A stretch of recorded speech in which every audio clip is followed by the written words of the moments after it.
বিরোধী বাজেটের বিরুদ্ধে বামপন্থী দলসমূহ বিকল্প বাজেট পেশ করেছে। কেন্দ্রের সরকারকে এই বিকল্প বাজেট গ্রহণ করতে হবে।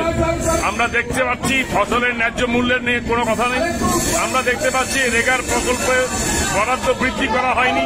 আমরা বারবার দাবি করেছি যে স্বাস্থ্যক্ষেত্রে 3% ব্যয় বরাদ্দ করতে হবে জিডিপির। আমরা বলেছি শিক্ষাক্ষেত্রে 6% জিডিপির ব্যয় বরাদ্দ করতে হবে। এই সমস্ত বিষয় নিয়ে কোনো কথা নেই। রেশনের ব্যবস্থা নিয়ে কোনো কথা নেই। ফলে একটি কর্পোরেটমুখী সংস্থা কর্পোরেটমুখী বাজেট তৈরি করেছে। দেশের 200 জন বিলিয়নিয়ারের বিরুদ্ধে কোন রকম কর তৈরি করেনি। আমরা বলেছি সম্পদ কর বৃদ্ধি করো, কর্পোরেট কর বৃদ্ধি করে দেশের 140 কোটি মানুষকে সুরাহা দাও। এর বিরুদ্ধে লড়াই হবে যতক্ষণ না পর্যন্ত নতুন বাজেট তৈরি হবে, যতক্ষণ না পর্যন্ত বামপন্থীদের দেওয়া প্রকল্প অনুযায়ী যে বাজেট বিকল্পের বাজেট, মানুষের জন্য বাজেট, সেই বাজেট যতক্ষণ না পর্যন্ত তৈরি হবে ততক্ষণ পর্যন্ত গোটা দেশ জুড়ে লড়াই চলবে। এবং সেই লড়াইয়ের অঙ্গ হিসাবে জলপাইগুড়ি শহরে, জলপাইগুড়ি গোটা জেলা জুড়ে বামপন্থী দলসমূহ লড়াইয়ে আছে, লড়াইয়ে থাকবে। আগামী দিনের লড়াইয়ে সমস্ত মানুষকে আমরা পাশে পেতে চাই। এটাই হচ্ছে আমাদের বক্তব্য।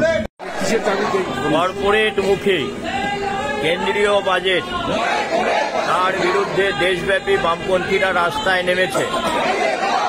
বাজেটে কর্পোরেটদের ব্যাপক ছাড় দেওয়া হয়েছে। আমাদের দাবি, দেশের 20 জন যে 200 জনের মতো বিলিয়নপতি আছে তাদেরকে 4% কর্পোরেট কর নিতে হবে তাদের কাছ থেকে। নিয়ে কৃষকের ফসলের সহায়ক মূল্য, রেশনটাকে শক্তিশালী করা, 100 দিনের যে কাজ যাতে সবাই পায় তার নিশ্চয়তা করা, দেশের স্বাস্থ্য কাঠামোটাকে শক্তিশালী করা, দেশের জনকল্যাণমুখী কাজগুলোকে আরো শক্তিশালী করার কথা।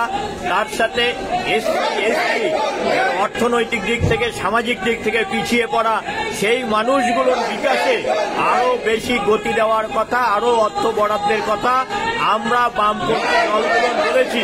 তার দাবিতে সর্বত্র আন্দোলনে মুখর বামপন্থীরা বিকল্প বাজেটের প্রস্তাব নিয়ে।